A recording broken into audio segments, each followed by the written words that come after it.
December 20th, 1943.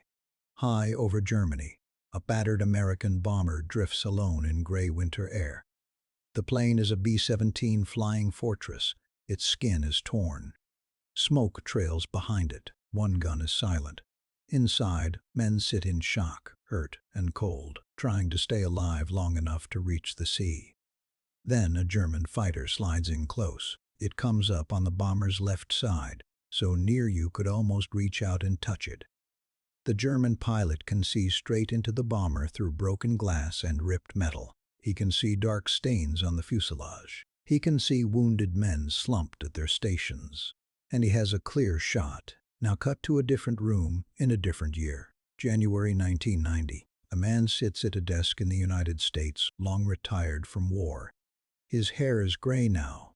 His hands are older, but steady. In front of him is a simple message meant for a small newsletter read by fighter pilots and veterans. The words are plain. He is looking for the German pilot who spared his crew over Germany on December 20th, 1943. For decades he has carried this memory with him. But now he cannot leave it alone, because that day in the sky was not just a strange moment in World War II. It was a decision made by a German fighter pilot named Franz Stigler and an American bomber pilot named Charlie Brown. And for decades it stayed a secret between enemies, until one small ad finally opened the door. Here is the key. This is the story people search as Franz Stigler, Charlie Brown, World War II. It is also the story of a German pilot who saved an American bomber, now back to the sky.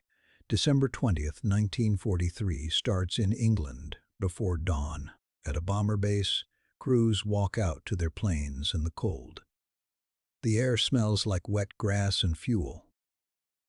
Engines cough, then roar. Charlie Brown is there, a young American pilot. His full name is Charles Brown, but everyone calls him Charlie.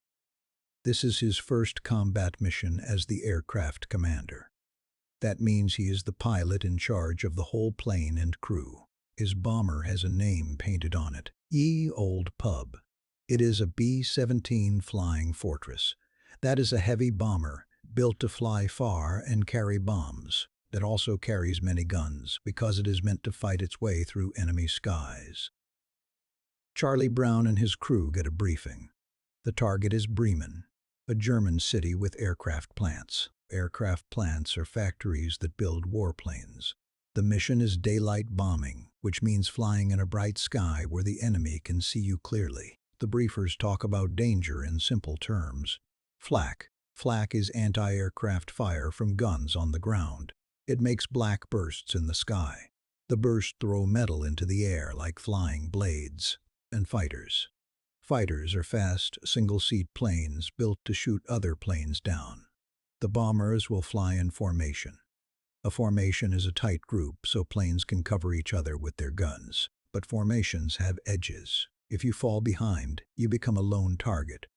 Charlie Brown climbs into Ye Olde Pub. The crew settles in. They check oxygen. They check radios. They check guns. Then the bomber lifts off into the winter sky. For a while it was only cold air and engine noise. Then they cross toward enemy territory. As they near Bremen, the sky changes. Black flak bursts appear. The bomber shakes. The sound is a hard, dull pounding as metal hits metal. Then the fighters come. German fighters slash through the formation. They fire, peel away, then come back again. The bomber jerks as bullets hit. Glass breaks. Systems fail. Inside Ye Olde Pub, the crew fights the plane and fights fear at the same time. Men shout short reports. Men bandage wounds. Men try to keep their guns working. But the bomber is getting hurt faster than it can be saved. One crewman is killed. Others are wounded. The bomber loses power. It drops out of formation. Now Ye Olde Pub is alone. And that is when the cold becomes a second enemy. At high altitude, the air bites like a knife. Frost forms on metal and glass. Hands go numb. Breath turns thin. Charlie Brown does what bomber pilots are trained to do. He keeps flying. He points the bomber toward the sea, but the plane is falling, and the smoke trail is like a finger pointing at them. They are deep over enemy land. They have no friendly fighters with them. They are wounded. They are slow, and enemy fighters can see them. Now, in the future, the older Charlie Brown will try to explain this part with one simple idea. You are not fighting to win anymore. You are fighting to make it home. Here is the key point. The bomber is a wreck. Men are hurt. The plane is alone over enemy territory, with no friendly fighters nearby. Now shift to the other side of the sky. December 1943, Germany. Franz Stigler is a German fighter pilot. The German Air Force is called the Luftwaffe. Franz is an experienced pilot. He has been in combat before. He has seen friends not come back. On this day, he takes off to intercept bombers. He climbs into cold air, scanning for stragglers.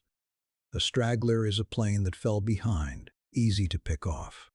He spots one, a lone American B-17, damaged, low, trailing smoke.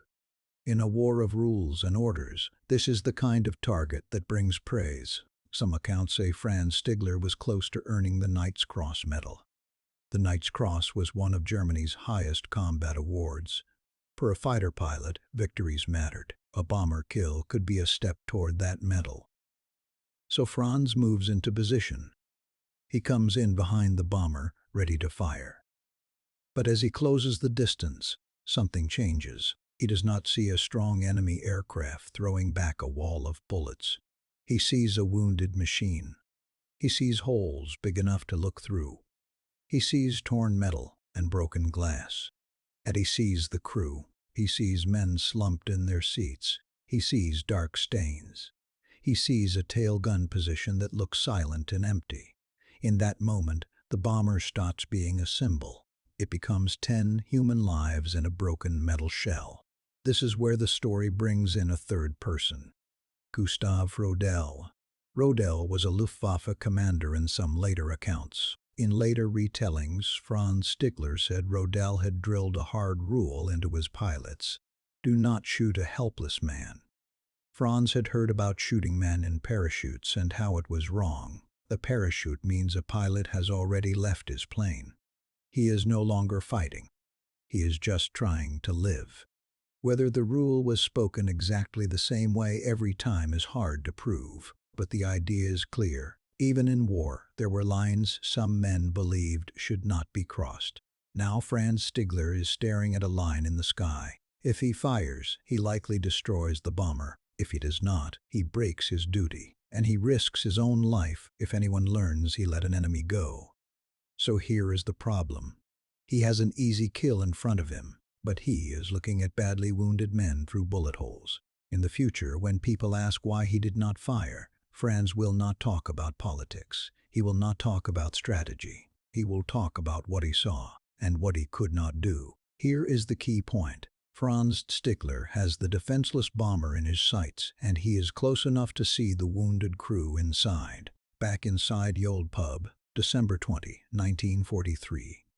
The crew sees the German fighter slide in close. Terror hits fast.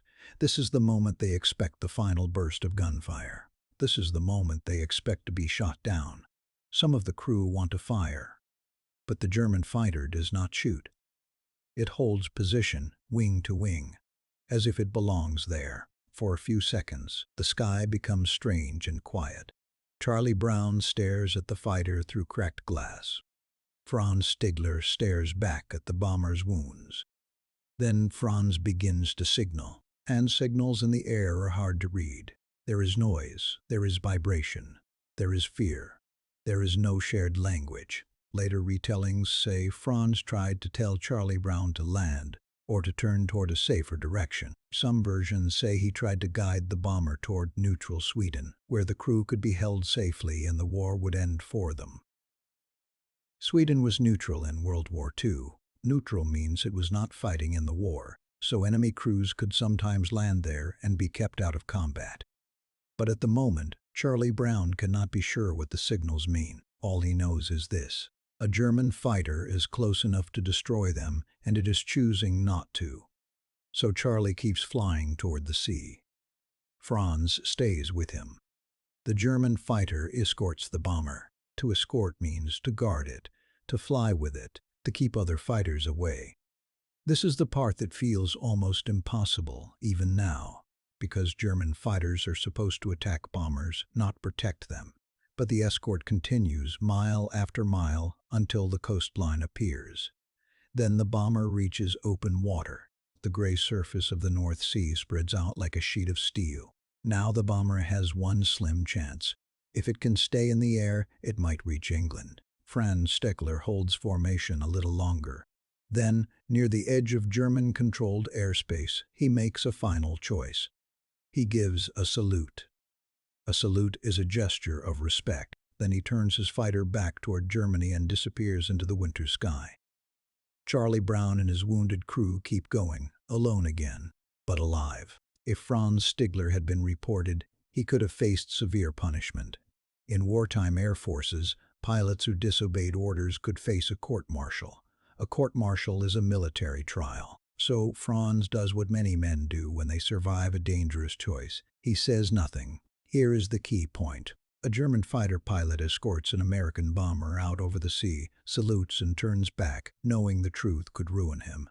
Now follow both timelines into the quiet that comes after. December 1943, England. Ye Olde Pub limps back across the sea. The bomber lands hard. Medics rush in. Wounded men are carried out. The cold air and fear finally loosen their grip. Then comes the debrief. A debrief is an interview after a mission. Intelligence officers ask what happened. They want details. They want enemy numbers. They want times and directions. Charlie Brown tells them about the German fighter that did not shoot. He tells them the fighter escorted them to the coast. To an officer with maps and reports, it sounds unbelievable. It also sounds dangerous. War is built on clear categories: enemy and friend, attack and defend, orders and obedience. A German fighter escort does not fit, so the story is told, but it does not become a public tale. It sits in memory. It becomes something the crew speaks about quietly, if at all. Now switch back to Germany. December 1943. Franz Stigler lands his fighter. He walks across the airfield, past hangars and mechanics, past men who are tired and angry and scared. He does not tell them what he did. Not his friends, not his leaders. He carries the secret alone. This is not a secret that makes life easy. It is a secret that sits on the chest like a weight. Because Franz knows two things at once. He knows he spared enemy lives, and he knows he broke the rules of his war. Now let us zoom out for a moment. Strategic bombing was not a small side fight. It was a central part of the war in Europe. Huge forces were built to bomb industrial targets. Huge forces were built to stop them. In 1943, losses were heavy, and pressure was high on both sides. Strategic bombing means long-range raids meant to damage war production. That pressure is what makes this single choice stand out. Franz Stigler did not stop the bombing war. Charlie Brown did not end the air battle. But for a few minutes, one German pilot looked at one American bomber and chose mercy. And both men walked away carrying the weight of it. Now back to the room in early 1990. Charlie Brown is older. He has lived a whole life since that winter day. But the memory still comes back, clear as ice. He wonders if the German pilot survived the war. He wonders if the pilot ever told anyone. And he wonders what it meant. So he decides to try.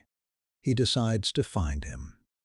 Here is the key point. Both men survive, but the story becomes a locked room. It sits in their minds for decades. Now the two timelines pull closer. In the late 1980s, Charlie Brown began asking questions. He reaches out to veterans. He speaks to pilot groups. He searches for any record that could name the German fighter. But war records do not always keep the kind of detail you want. A brief fight, a strange escort, a pilot with no markings you can read, that can vanish into the fog of history. So Charlie Brown does something simple. He writes a short notice. It is not dramatic. It is not a movie speech. It is a plain request in a veteran's newsletter, aimed at a small community that might still remember. He is looking for the German pilot who spared his bomber over Germany in December 1943. This is the open loop from the cold open. Did he find him? For a long time, nothing happens. Mail comes, but not the right mail. Then, in early 1990, a letter arrives. It comes from Canada. The letter is from Franz Stigler. Franz writes that he is the pilot. He gives details that match the day, the bomber, the flight, the salute. Details that Charlie Brown recognizes instantly. For decades, Franz Stigler had said nothing about it in public. Now he is answering a call. Think about what this means. Franz had carried the secret through the end of the war, through defeat, through the long rebuilding of life. He had moved to a new country. He had started over. He had grown old. And stilled. He had kept this one moment locked away. Until a stranger's notice gave him a safe way to open the door. Now comes the hardest part. Not the fighting, not the fear, but the step of meeting the person you once had in your sights. Here is the key point. The notice works. A letter arrives from Canada. After 40 years, Charlie Brown finally has a name, Franz Stigler. The first real contact is a phone call. Two older men, once enemies, speak across a line. Charlie Brown hears the German voice and feels the old day in his bones again. Franz Stigler hears the American voice and remembers the torn bomber, the broken glass, the wounded men. They talk, they compare details, they confirm what happened, and then something unexpected begins. The war falls away, not the history, not the suffering, not the truth, but the need to stay enemies. They arrange to meet. In 1990 they see each other in person. Two men who should never have met again if war had done its usual work. There is no cockpit now. No guns. No flak. Flak means anti-aircraft gunfire. Just two human beings, both still alive because of a decision made in winter sky. They talk for hours. They share photos. They talk about families. They talk about the lives they built after the war. And they talk about that day. Charlie Brown does not treat Franz Stigler like a villain from a story. He treats him like a man who made a hard choice. Franz does not ask for praise. He speaks like someone who has carried a heavy thing and is finally allowed to set it down. Over time, their meetings continue. They travel. They visit. They become friends. Some people later describe them as close as brothers. It is hard for many viewers to accept because the war was real and brutal. It should not be softened into a fairy tale, so let us keep the meaning simple. This is not a claim that war was noble. This is one small human choice inside a very large machine. Now watch what happens when time finishes the story. Franz Stigler died on March 22, 2008. Charlie Brown died on November 24, 2008, months apart. Two old men, leaving the world the same way they once crossed the sky. Close in time, tied together by one strange day in December 1943. Here is the key point. They do not stay strangers. They do not stay enemies. They spend their final years as friends, and they die within the same year. Now return to the image from the start. A damaged bomber, a German fighter, a clear shot. In most war stories, that is the end. But in this one, it is the beginning. The highest decoration a pilot can earn is not a medal. It is the ability to look at himself in the mirror. That is the reframe. Because medals are given by governments, but conscience is carried by the person. Franz Stigler chose mercy over duty in a moment when duty was loud and mercy was dangerous. Charlie Brown chose to keep flying, even when surrender might have looked like the safer path. Both choices were human, and both choices left a mark. So what did the notice really do? It did not change in 1943. It did not undo the bombing war. But it did something smaller and still powerful. It let two men finally speak the truth of what happened. It turned a 40-year secret into a shared memory. And it let the last image be something other than gunfire. A salute. If you want more documentary stories like this, told with care and clear facts, You can like the video and subscribe. And if you ever wonder whether one small choice matters, remember this. A German pilot saved an American bomber over Germany. And 40 years later, that mercy came back as a letter from Canada. The loop is closed. The bomber kept flying. The fighter turned home, and two old men, once enemies in the sky, found peace on the ground.